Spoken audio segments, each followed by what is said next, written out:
الحمد لله الحنان المنان الذي خلق الإنسان وعلمه البيان والصلاة والسلام على رسوله سيد الإنس والجان وعلى آله وأصحابه ذوي الخير والإحسان أما بعد فأعوذ بالله من الشيطان الرجيم بسم الله الرحمن الرحيم ألا إن أولياء الله لا خوف عليهم ولا هم يحزنون الذين آمنوا وكانوا يتقون لهم البشرى في الحياة الدنيا وفي الآخرة لا تبديل لكلمات الله ذلك هو الفوز العظيم صدق الله مولانا العظيم وبلغنا رسوله النبي الأمين المتين المختار الكريم ونحن على ذلك من الشاهدين والشاكرين والحمد لله رب العالمين۔ بارگاہ رسالت معاذ صلی اللہ تعالی علیہ وسلم میں درود پاک کا ہدیہ پیش کریں۔ اللہم صلی علی سیدنا و مولانا محمد معدن الجود والکرم وآلہ واصحابہ الکرام وابنہ الکریم وبارک وسلم صلاة دائمة سرمدا ابدا۔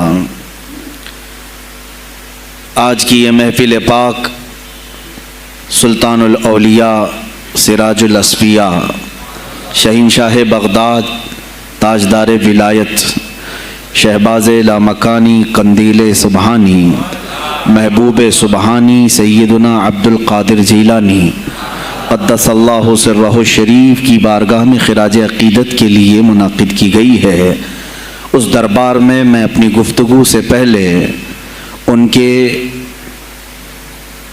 عظیم عاشق جس کو دنیا سنیت فنا فی الغوث اور مجدد میت حاضرہ کے نام سے جانتی ہے، امام احمد رضا خان قادری فاضل بریلوی رضی اللہ تعالی عنہ کی جو خراج عقیدت پیش کی ہوئی منقبت ہے، اسی سے میں بارگاہ غوث میں اپنی گفتگو کا آغاز کرتا ہوں۔ اے سلطان الاولیاء، اے شہنشاہ بغداد، واہ کیا مرتبہ اے غوث ہے بالا تیرا، اونچے اونچوں کے سروں سے ہے قدم اعلیٰ تیرا۔ توجہ، اونچے اونچوں کے سروں سے ہے قدم اعلیٰ تیرا، ارے سر بھلا کیا کوئی جانے کہ ہے کیسا تیرا۔ اے غوث پاک، سر بھلا کیا کوئی جانے کہ ہے کیسا تیرا، اولیاء ملتے ہیں آنکھیں وہ ہے تلوہ تیرا۔ ہم تو ابھی تلوے کو ہی نہیں پہنچ سکے، تمہارے سر تک کون پہنچے ہیں۔ اولیاء ملتے ہیں آنکھیں وہ ہے تلوہ تیرا۔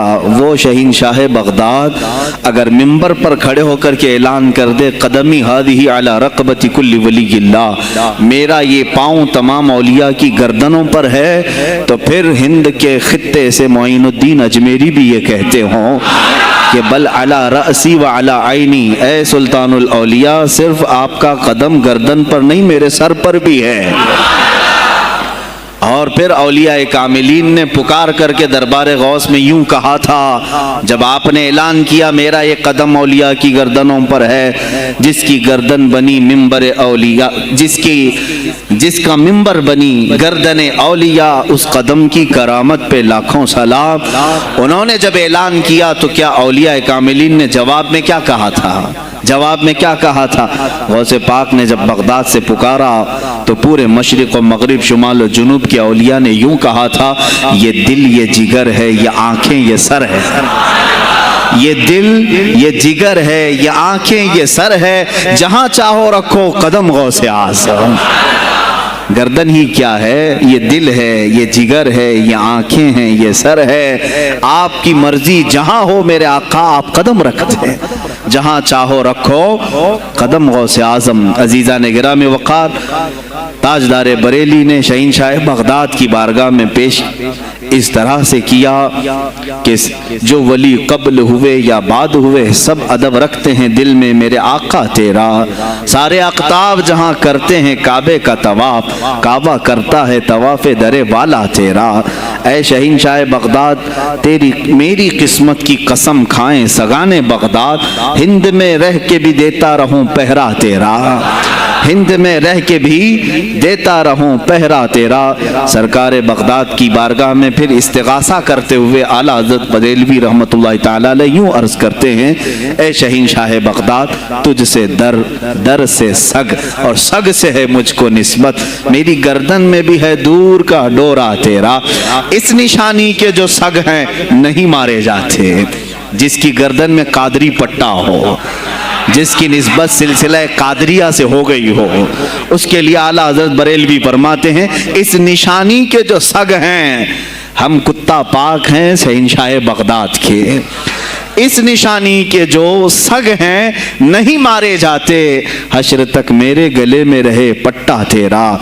اور اے سننے والو، میں نے اپنے آپ کو سگ کہا، کتا کہا، تو کہیں تم اس خیال میں نہ آ جانا کہ کتا معمولی ہوتا ہے۔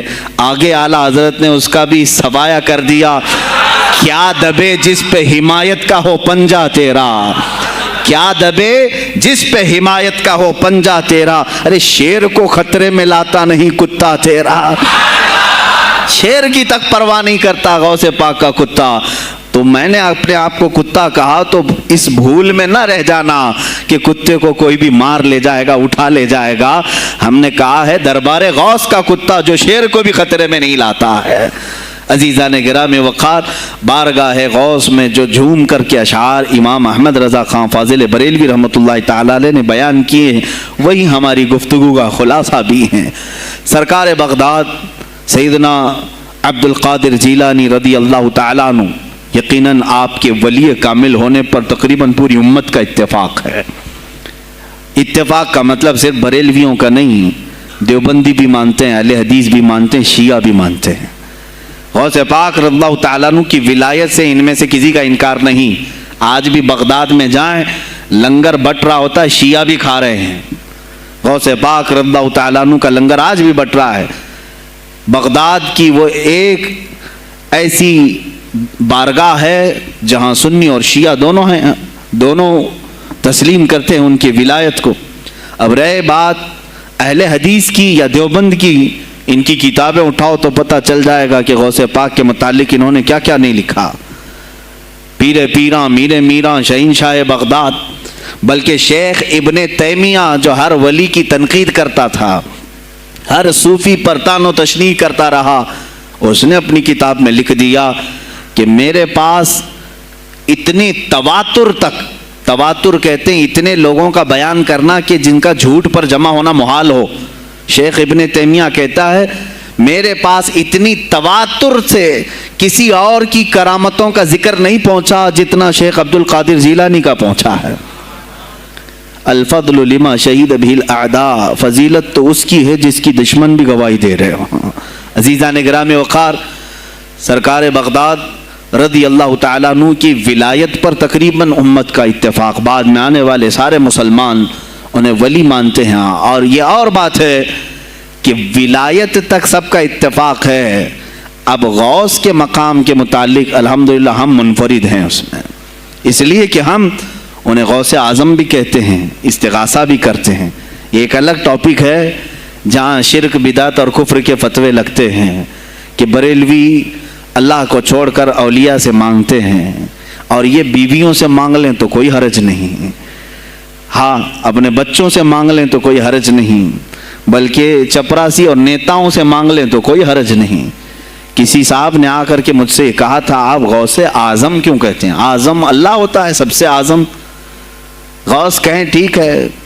سلفی صاحب تھے، ہم نے کہا کہ آپ کو سرکار عبد القادر جیلانی کو غوث اعظم کہنے پر اعتراض ہے، لیکن ایک چوڑا چمار ملک کا پرائم منسٹر بن جائے تو اسے وزیر اعظم کہہ دیتے ہیں، کوئی دقت نہیں آپ کو، وہاں اعظم کہتے ہیں آپ، اعظم کہنے میں آپ کو وہاں جھجک بھی نہیں آتی، اور غوث پاک کو اعظم کہنے میں آپ کو شرم آنے لگتی ہے۔ یہ اپنے اپنے نصیبے کی بات ہے، آپ کا اعظم کوئی اور ہے، ہمارا اعظم کوئی اور ہے۔ عزیزان گرامی، سرکار بغداد شہین شاہ ولایت سلطان الاولیاء سیدنا عبد القادر جیلانی رضی اللہ تعالیٰ عنہ، ماں کے پیٹ سے ہی ان کو ولایت عطا کی گئی۔ یہ وہ اولیاء میں سے ہیں جن کا پیدائشی اللہ تعالیٰ نے منتخب فرمایا ہے۔ بلکہ جس وقت آپ کی ولادت ہوئی یہ شعبان کا آخری دن، اور آپ کی والدہ ماجدہ کے بطن سے آپ اس عمر میں پیدا ہوئے جب عورتوں میں اولاد کی امید ختم ہو چکی ہوتی. آپ کی ماں کی عمر 60 سال کی تھی جب آپ پیدا ہوئے. یہ خود اپنے آپ میں ایک کرامت ہے. اور سرکار بغداد رضی اللہ تعالیٰ عنہ جب جیلان میں پیدا ہوئے تو آپ کا معمول تو دیکھیں، آپ کی ماں خود بتاتی ہیں دوسرے سال غالباً لوگوں کو چاند میں شک ہو گیا، 29 کا چاند نظر آیا کہ نہیں آیا. بعض کہنے لگے ہو گیا ہوگا، بعض کہنے لگے نہیں ہوا ہوگا. تو یوم الشک کہتے ہیں، یعنی 30واں جو شعبان کا ہوتا ہے وہ ایک رمضان بھی ہو سکتا ہے، 30 شعبان بھی. تو لوگ آئے حضرت فاطمہ ام الخیر کے پاس جو غوث پاک کی ماں ہے، پوچھا کہ کل کا چاند ہوا کہ نہیں ہوا، ہمیں شک ہو گیا ہے. آپ نے کہا چاند ہو گیا ہے اور رمضان شروع ہو چکا ہے. کہا کیسے؟ کہا صبح سے میرا بیٹا عبد القادر دودھ کو منہ نہیں لگایا ہے، اور میرے بیٹے کا یہ معمول ہے پچھلے رمضان سے ہی. جس وقت غوث پاک پیدا ہوئے رمضان شروع تھا.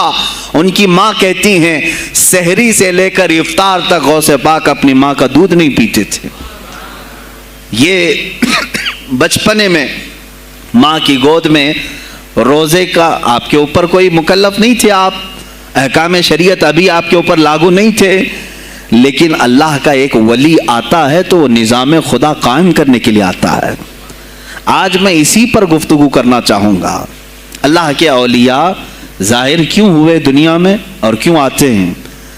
ان کا سب سے بڑا مقصد دنیا میں آنے کا، جلوہ بار ہونے کا، وہ یہ ہوتا ہے کہ نظام خداوندی کو زمین پر قائم کریں. جس کی کائنات ہے اسی کی بات یہاں پر قائم ہونی چاہیے. اب یہ باتیں وقت کے ساتھ گزرتی جاتی ہیں اور لوگ بھول جاتے ہیں. آپ سب کو پھر میں یاد دلا دوں، میرے عزیز، میں نے بھی اور آپ نے بھی اللہ سے ایک وعدہ کیا ہے. ہماری روحوں نے اللہ سے وعدہ کیا ہے. جب اللہ تعالیٰ نے ہمیں پیدا بھی نہیں کیا تھا اس وقت ہماری روحوں کو بلا کر اس نے ایک وعدہ لیا، الست بربکم، کیا میں تمہارا رب نہیں ہوں؟ میں تمہارا مالک اور خالق نہیں ہوں؟ تو سب کی روحوں نے کہا تھا قالوا بلا وربنا، کیوں نہیں مولا، تو ہی تو ہمارا رب ہے. رب تعالیٰ نے فرمایا کیا تم اسی وعدے پر برقرار رہو گے دنیا میں جانے کے بعد؟ سب نے کہا تھا ہم وعدہ کرتے ہیں مولا اسی پر باقی رہیں گے. یہاں آنے کے بعد کتنے وہ لوگ ہیں جو اس کی ربوبیت کا اقرار کرتے ہوئے اس کائنات میں صرف اس کے گن گاتے ہیں. کفار و مشرکین تو وعدہ خلاف ہیں، توڑ دیے، انہوں نے اللہ کے علاوہ کسی اور کو خدا بنا لیا. لیکن تم نے اللہ اکبر تو کہا، زبان سے تو تم نے تسلیم کیا، لیکن تمہارا رہن سہن یہ بتاتا ہے کہ تمہارا مالک کوئی اور ہے. کسی اور کو راضی کرنے میں لگے ہوئے ہو، کسی اور کی دریوزہ گیری کر رہے ہو، کسی اور کی خوشامدی میں کھڑے ہوئے ہو. درباروں کے آستانوں کے دروازوں پر تمہارا کھڑا ہونا گھنٹوں پر کسی کو راضی کرنے کے لیے، یہ تمہارا عمل بتاتا ہے کہ تم نے رب اعلیٰ کو اکبر نہیں سمجھا. وعدہ تو تمہاری روحوں نے کیا تھا کہ تیرے سوا کسی کو ہم حاکم نہیں تسلیم کریں گے، حاکم اعلیٰ صرف اللہ ہے. اولیاء کاملین یہی بات یاد دلانے کے لیے آتے ہیں، پھر تمہیں یہ یاد دلانے کے لیے آتے ہیں. اور جس شان سے وہ دنیا میں آتے ہیں بچپن سے ہی ان کے حالات ایسے ہوتے ہیں کہ شریعت طاہرہ کی پابندی ان کے ہر قول و عمل میں نظر آتی ہے، ہر قول و عمل میں. اس لیے کہ ہم جس کی زمین پر ہیں اور جس کی آسمان کے نیچے ہیں، بات ہوگی تو صرف اسی کی ہوگی، بات ہوگی تو صرف اسی کی ہوگی. مجھے ایک بات یاد آتی ہے، سرکار مفتی اعظم ہند رحمۃ اللہ تعالیٰ علیہ آپ کے سامنے کوئی صاحب تقریر کر رہے تھے، یہ زمین سب کی ہے، ان کی بھی ہے، ان کی بھی ہے، ان کی بھی ہے. آپ نے کہا چپ رہو، زمین اللہ کی ہے اور صرف اللہ کا نام ہو. یہ سب کی ہمت نہیں بولنے کی. زمین اللہ کی ہے اور اللہ ہی کا یہاں پر اللہ ہی کی بولی بولی جائے، اسی کے لیے زیب دیتا ہے. جس کے گھر میں رہ رہے ہو اسی کی بات کرو. عزیزان گرامی وقار، سرکار بغداد ان کی کرامات اپنی جگہ پر، لیکن ان کی زندگی کے کچھ اہم گوشے میں لے کر آج حاضر ہوں. آج ہمارے حالات کے اعتبار سے بھی ضرورت ہے اس کی.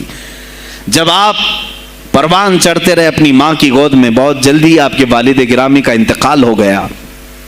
آپ سے خود پوچھا گیا تھا غوث پاک سے آپ کی جوانی میں، یا جب آپ کا شہرہ بغداد میں بہت ہو گیا تب پوچھا گیا تھا آپ کو اپنے ولی ہونے کا احساس کب ہوا؟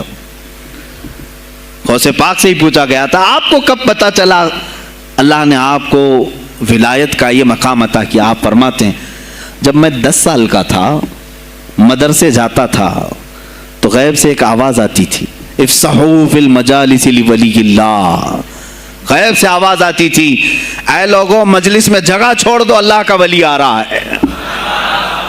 یہ آواز صرف میں نہیں، میرے استاد بھی سنتے، وہاں بیٹھے شاگرد بھی سنتے، اور سب کھڑے ہوتے تھے، جگہ دیتے تھے۔ غوث پاک فرماتے ہیں جب ہر بار مجھے یہ آواز آنے لگی تب مجھے احساس ہوا کہ اللہ تعالیٰ نے مجھے ولایت کا تاج پہنایا ہے۔ پھر آپ کو لہو و لعب میں، کھیل کود میں نہیں رکھا گیا۔ فرماتے ہیں ایک بار میں صرف ایک گائے کی پونچھ پکڑنے کی کوشش کر رہا تھا، گائے پلٹ گئی، فصیح عربی میں کہنے لگی الہذا خلقت ام بہذا امرت یا عبد القادر، اے عبد القادر کیا تجھے اسی کام کے لیے پیدا کیا گیا، یا تجھے اللہ نے اس کام کا حکم دیا کہ میری پونچھ پکڑے؟ غوث پاک فرماتے ہیں میں چونک گیا کہ ایک جانور مجھ سے عربی میں بات کر رہا ہے۔ اور اس کے بعد وہ گائے خود کہنے لگی اے عبد القادر تجھے اللہ نے اپنی مخلوق کے لیے بنایا ہے، اپنے بندوں کو راہ راست پر لانے کے لیے۔ غوث پاک فرماتے ہیں اس کے بعد زندگی میں کبھی کھیل کود کی خواہش بھی نہیں آئی، کھیل کود کی خواہش بھی نہیں آئی، کبھی تصور بھی نہیں کیا۔ اور جب آپ جیلان سے نکل کر بغداد آئے، بغداد کے جو حالات تھے وہ آپ نے بہت قریب سے مشاہدہ کیا۔ میرے عزیزو آج کے جو حالات ہیں نا، آج کے جو حالات میں نے پڑھا اس سے بھی زیادہ ڈینجر حالات اس زمانے کے تھے۔ آج لوگ حالات کی شکایت کرتے ہیں، بہت سارے علماء مولانا ہم سے کہتے ہیں حالات اب صحیح نہیں ہیں، ویسے نہیں ہے پہلے۔ میں تمہیں غوث پاک کے حالات بتاتا ہوں، اس وقت سیاسی حالات کیا تھے۔ اس وقت سیاسی حالات اتنے خطرناک ہو چکے تھے، بغداد میں شیعوں نے اپنا گڑھ جمایا تھا، یہاں تک کہ ہر عالم پر، ہر واعظ پر، ہر امام مسجد پر پابندی تھی۔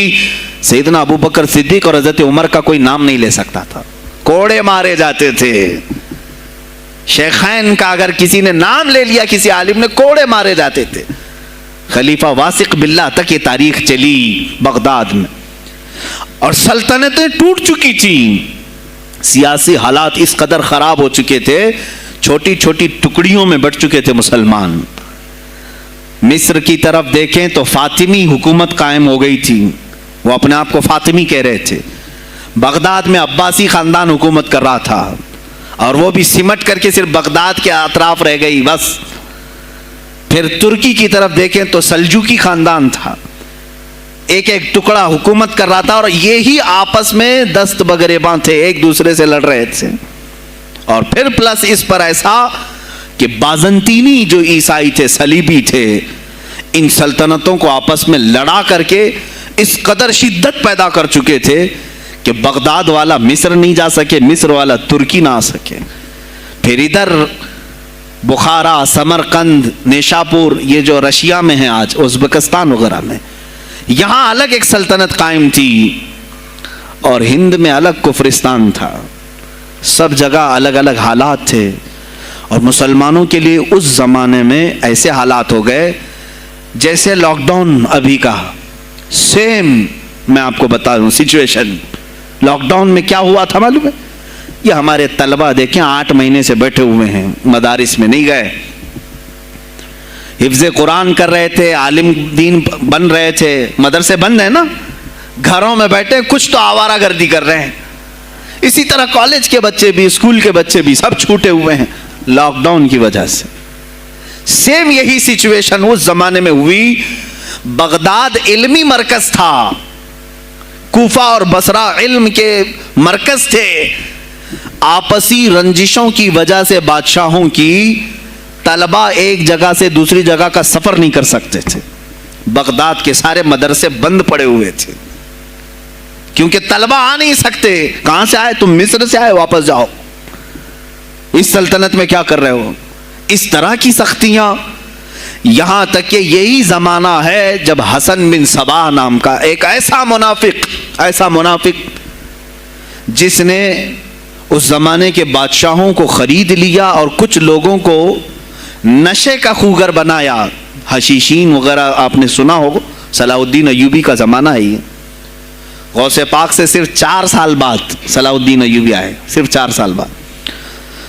اس زمانے میں حسن بن صباح نے ہزاروں نوجوانوں کو نشے کا عادی بنا دیا تھا, ہزاروں نوجوان. اور کیسا نشہ, کوکین, افیون وغیرہ سب تو لے کر کے تو لوگ ہوش میں آ جاتے ہیں. وہ ایسا تھا کہ اس نے جو نشہ دکھایا تھا, ایک چھوٹے سے کمرے میں ان کو رکھتا اور انہیں بتاتا کہ یہ درخت ہیں, یہ نہر ہے, یہ محل ہے, یہ حور ہے, تو اسے وہ جنت ہی سمجھتے تھے.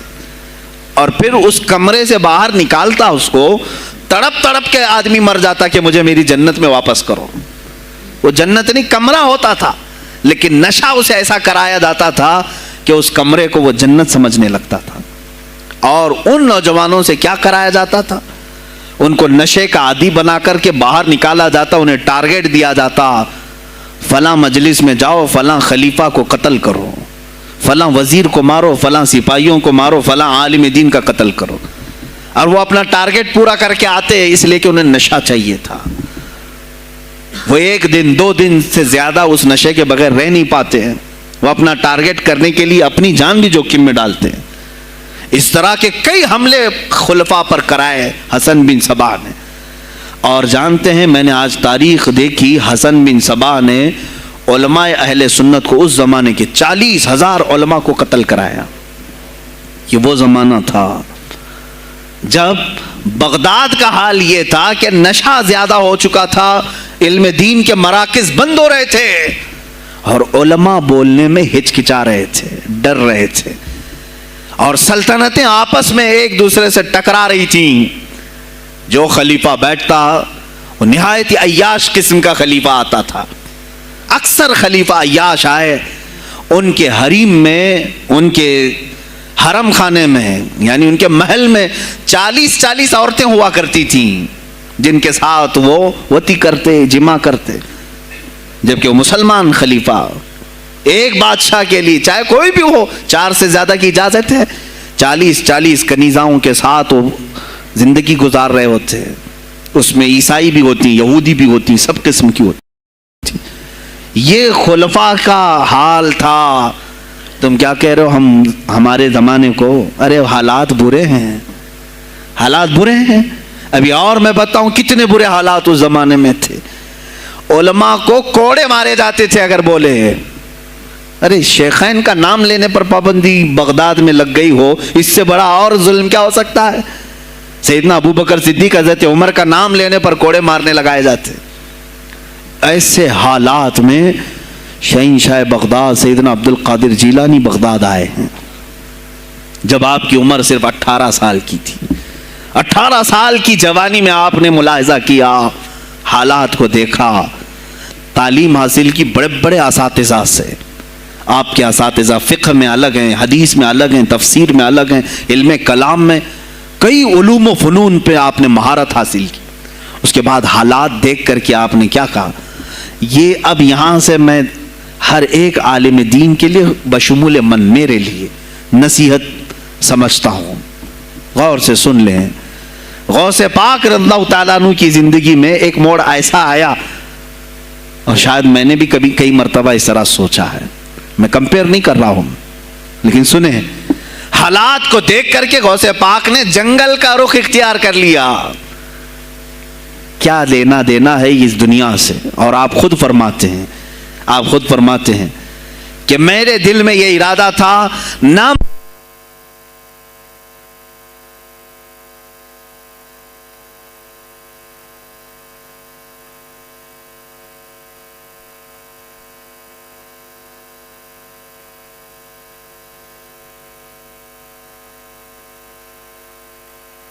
ہیں, میرا ارادہ ہوا جنگل میں ایسی جگہ رہوں کہ نہ مجھے مخلوق دیکھے اور نہ میں مخلوق کو دیکھوں, عبادت میں ایسے مصروف ہو جاؤں. جنگلوں میں آپ عبادت کرتے رہے, لیکن فرماتے ہیں مجھے غیب سے آواز آئی اللہ رب العزت کی طرف سے, کہا اے بندے قادر، آپ کا نام ہی عبد القادر ہے، اے قادر کے بندے، تجھے اللہ نے جنگلوں کے لیے نہیں بنایا، امت مصطفیٰ کی رہنمائی کر، خلق خدا تجھ سے نفع حاصل کرے، واپس آ جا۔ غوث پاک فرماتے ہیں میرا ارادہ تو تھا کہ میں اپنی زندگی اللہ کی یاد میں فنا کر دوں، لیکن میں شہر صرف اس لیے واپس آیا کہ جنگل میں صرف میری اصلاح ہو سکتی ہے، شہر میں پوری امت کی اصلاح ہو سکتی ہے۔ علماء کے لیے یہی آج نصیحت ہے، تم چاہے تو گدی نشین بن جاؤ، سجادہ نشین بن جاؤ، جھولی نشین بن جاؤ، جنگل نشین بن جاؤ، ہو سکتا ہے تمہارے اپنے فائدے کے لیے تم سوچ سکتے ہو۔ میں نے ابھی یہ کہا، میرے دل میں ارادہ تھا کہ گوشہ نشین ہو کر کے اپنی عبادت کریں، اپنی آخرت کی فکر کریں، نہیں، علماء کو اللہ تعالیٰ نے علم عطا کیا ہے امت مصطفیٰ کی رہنمائی کے لیے، یہ امانت ہے، چاہیں تو بھی چھپ نہ سکیں۔ عزیزان کرام وقار، غوث پاک رضی اللہ تعالیٰ عنہ واپس بغداد آئے۔ اچھا، وہ اتنی عبادتوں کے عرصے میں جانتے ہیں کہاں کہاں کا سفر نہیں کیا انہوں نے؟ جنگلوں کا سفر، صحراؤں کا سفر، بیابانوں کا سفر، یہاں تک کہ سری لنکا کی سرزمین تک پہنچے، ملتان تک آئے۔ یہ تاریخ کی کتابیں بتاتی ہیں آپ نے پیدل یہ سارے سفر کیے، پھر واپس اسی بغداد آئے جہاں کے حالات بڑے ہی کشیدہ تھے، اور خلفائے وقت کے خلاف زبان کھولنا یہ آگ سے کھیلنے کے برابر تھا، آگ سے کھیلنے کے برابر تھا۔ اور سب سے بڑا مسئلہ تو غوث پاک کے لیے یہ تھا کہ آپ بغداد کے نہیں تھے، عراق کے نہیں تھے، آپ جیلان سے آئے تھے۔ جیلان ایران میں ہے، اس زمانے میں طبرستان ایک صوبہ تھا، طبرستان کا ایک شہر جیلان تھا، جیلان سے آئے ہوئے تھے بغداد میں۔ آپ کی زبان فارسی تھی، فارسی زبان کا ایک طالب علم بغداد میں آیا ہے، اور بغداد پورا عربیوں کا ہے، فصیح عربی بولنے والے لوگ، اور نہایت ہی عیاشی میں پڑے ان کی اصلاح کیسے کریں۔ دل میں بار بار یہ احساس ہوتا، غوث پاک فرماتے میری زبان فارسی تھی اور ان کی زبان عربی ہے، میں ان سے خطاب کیسے کروں، ان کو اصلاح کے راستے پر کیسے لاؤں۔ بار بار سوچتے تھے، لیکن دل میں ایک درد ہوتا تھا کہ امت مصطفیٰ کو اس حال میں نہیں چھوڑنا چاہتا۔ ایک دن ایک مسجد میں غمگین حالت میں سوئے، ظہر کا وقت تھا، نماز پڑھ کر کے آپ آرام کر رہے ہیں، اور جیسی آنکھ بند ہوئی سرور کائنات صلی اللہ علیہ وسلم تشریف لائے۔ پوچھا عبد القادر کیوں غمگین ہے میرے بیٹے؟ کہا کہ یا رسول اللہ صلی اللہ علیہ وسلم، زبان میری عجمی ہے، فارسی، میں عربیوں کے بیچ بیٹھا ہوں، اصلاح کرنے کی کوشش کرتا ہوں، لیکن مجھے یہ عجمی سمجھیں گے۔ اللہ کے نبی صلی اللہ علیہ وسلم نے فرمایا تو اپنا منہ کھول۔ آپ نے منہ کھولا، حضور پاک نے اپنا لعاب پاک ڈالا، دوسری بار ڈالا، تیسری بار ڈالا، چوتھی بار ڈالا، پانچویں، چھٹی، 7 مرتبہ حضور پاک نے اپنا لعاب پاک دیا اور کہا عبد القادر اب اٹھ اور بیان کرو۔ فرماتے ہیں خواب میں نے حضور اکرم صلی اللہ علیہ وسلم کا لعاب پاک لیا، تھوڑی ہی دیر گزری تھی، میرے خواب میں ہی میرے جد کریم مولا کائنات علی مرتضیٰ تشریف لائے۔ کہا پھر وہی سوال کیا عبد القادر کیوں نہیں بیان کرتے؟ کہا میں فارسی النسل، فارسی ہوں اور عربیوں کے بیچ میں ہوں۔ انہوں نے کہا تو اپنا منہ کھول۔ باب العلم، باب مدینۃ العلم، علی کرم اللہ وجہہ الکریم اپنا لعاب پاک ڈالتے ہیں، 1 بار، 2 بار، 3 بار، 4 بار، 5 بار، 6 بار، بس کیا۔ غوث پاک نے کہا نانا جان نے مجھے 7 مرتبہ پلایا، آپ نے 6 مرتبہ۔ علی کرم اللہ وجہہ الکریم فرماتے ہیں میں برابری تو نہیں کر سکتا، وہ رسول کائنات ہیں۔ عزیزان گرامی وقار، غوث پاک فرماتے ہیں پھر میری آنکھ کھلی، اور اسی جامع مسجد میں جب میں کھڑا ہوا اور خطاب کے لیے لوگوں کو پکارا تو دیکھا ادھر سے بھی مخلوق آ رہی ہے، ادھر سے بھی آ رہی ہے، سامنے سے بھی آ رہی ہے۔